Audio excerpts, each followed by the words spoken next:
Hello everyone, welcome back to a brand new video. I am quite late to this movie just because I finally gotten time to sit down with this behemoth of a film. Let's talk about RRR.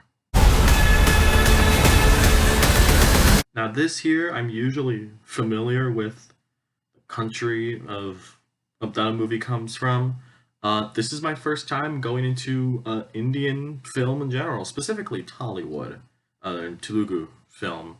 On Netflix, where I watched it, it was unfortunately not available in Telugu, so I settled with the Hindi dub of it, which at least for the two lead actors, I believe, was also the dubbing voice. So I really appreciate that. Anyway, I would assume this is the case for a lot of mainstream uh, American watchers. This is a lot of people's first time watching anything from Tollywood, Bollywood, Indian film in general.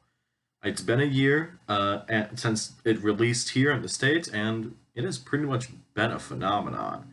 It is up for it's won a couple of awards. It's up for an Oscar for Best Song, which I'm pretty confident is gonna win at this point. But the reason why I'm saying this is that this could just be the reasoning of this is the first time I'm seeing anything from Tollywood and from Indian film, and I say this very lightly because I do want to dive into more like essential Indian films from Tollywood and Bollywood and all of that. And I'll say this: uh, I've never seen a movie like RRR before. This is a fairly unique movie, and I'm as you can see, I am speechless. I'm genuinely speechless in ways to come up with how much I liked this movie. RRR is pulling from so many different genres of like this is an action movie, this is a drama.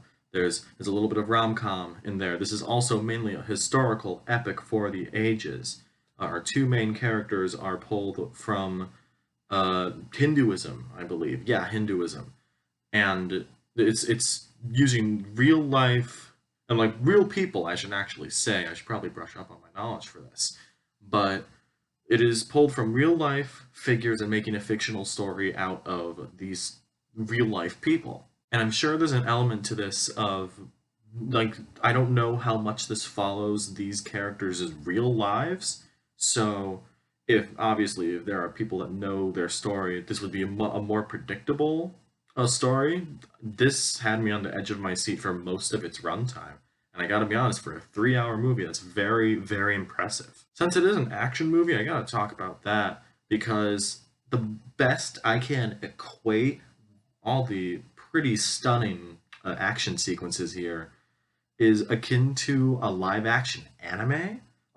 It really feels like they pulled from Dragon Ball specifically and just brought it in live action, but it's not a disaster like Dragon Ball Evolution. This is really well done, incredibly well choreographed. And also, the movie looks beautiful itself, just across the board. Nearly every technical aspect is genuinely stunning here, but I'm going to get to that later. What I do have to talk about the most, what I have the most praise here for, is our two lead actors. I put down their names here just so I don't forget. Rama Rao Jr. and Ram Charan. I'm pretty sure I mispronounced those names. Please correct me in the comments if I did. But good God, their chemistry in this movie is some of the best I've seen in a very long time. It is leagues above, honestly, a good amount of the other actors in this movie. None of them are bad, but none of them had the same level as these two actors in here, and it is really, really impressive. This is also a musical, as is with most of Indian film, and I wanted to point out two specific musical numbers. Of course, Natu Natu, that's the big viral thing from this movie. The song is nominated for an Oscar. It's most likely gonna win that Oscar. But I also want to shout out Komuram Bimudo. That's also one of my favorite not only songs in the movie, but also general sequence in the movie as well. I really liked that. I'm not going to spoil any of this because I want you to go into this movie as blind as possible. But that's another highlight moment for me. When it comes to the story of the movie itself, I feel like it's only because I've watched a lot of movies. At least I would say that I've watched a lot of movies. Uh, it, the story was really elevated by the presentation of it. I don't think it's anything too special, but it is really good and refreshing to see from this behemoth of a movie. Again, this is over 3 hours. This is a behemoth of a movie. Although there was, I'm not going to spoil it again, but this movie has to do with taking on the British Empire. It is set in the 1920s. It is a very political movie, and I don't like to get too political in my reviews. I try to keep it from entertaining, like keep it from an entertainment perspective, unless I have to get into politics. The one critique I have with this movie is a purely political one based on my beliefs. I'm not going to spoil it, mainly because I want to keep it like that. Like, I'll not spoil it entirely, I should say. But there is one character that very late into the movie, who actually is one of my favorite characters in the whole thing, one of the leading actors, and they do something with this character that really bothered me. it just it it really bothered me. Like, again, it has to do with the caste system in India. I am not privy to like how all that works. I learned it a long time ago when I was like end of middle school, beginning of high school. I don't remember a lot of it. So I feel like I shouldn't speak on what that is, but the way that this particular character aspect was framed, just full stop, did not click with me. And it almost took me out of the entire movie, and it really threw me off in this. I don't know if that is. I assume that is how the actual person operated in in like real life, since these are based on real characters, real people. Sorry, real people. But it just really took me out of the movie, and that's really the only complaint I have with this movie. Again, I mentioned it earlier, the visuals and everything, all the technical aspects of this are truly stunning and continued to blow me away throughout the entire movie. It's to the point where it's kind of funny that Hollywood is not up to these standards. Like, of course, we just had the new Avatar that came out, and it of course that looked really really incredible.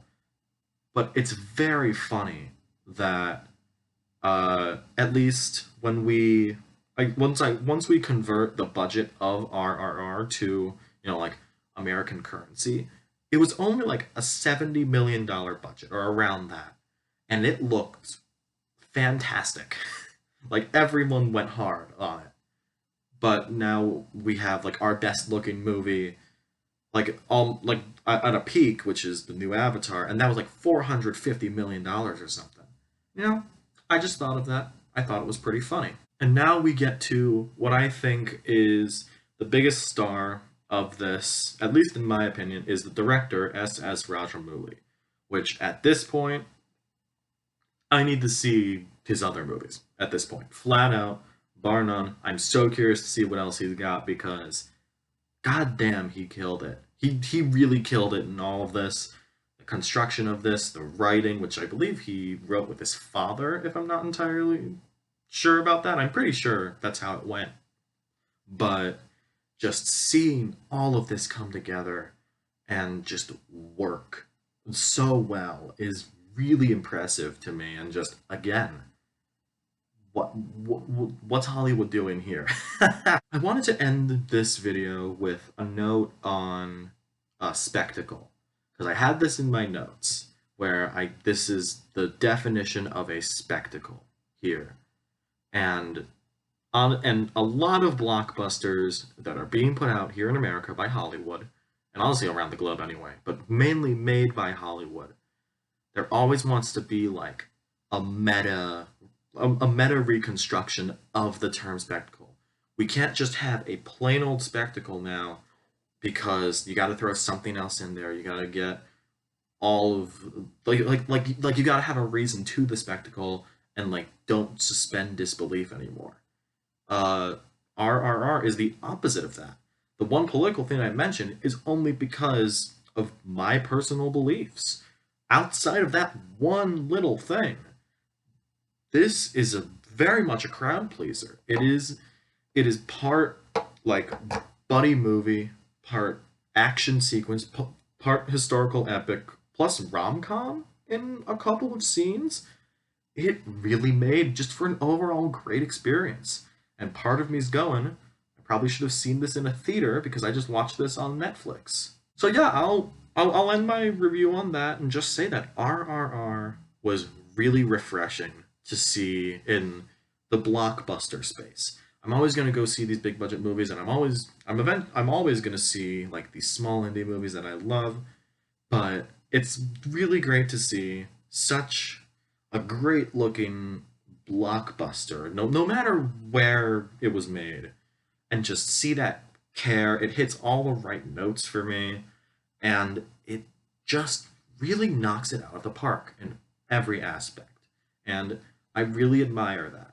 I think I'm going to give RRR a 9 out of 10. I really do think it came just this close to genuine greatness, an all-time classic, and I'm very curious to see what else SS Rajamouli has done. All right, I guess that's my thoughts on RRR. Tell me if you have seen it, whether it's on Netflix. I think now because it's gotten so popular, it's back in theaters right now, and I didn't know that until I was recording this video. So let me know what you think of RRR if you've seen it. What are your favorite parts of this? There are some pretty standout scenes in here.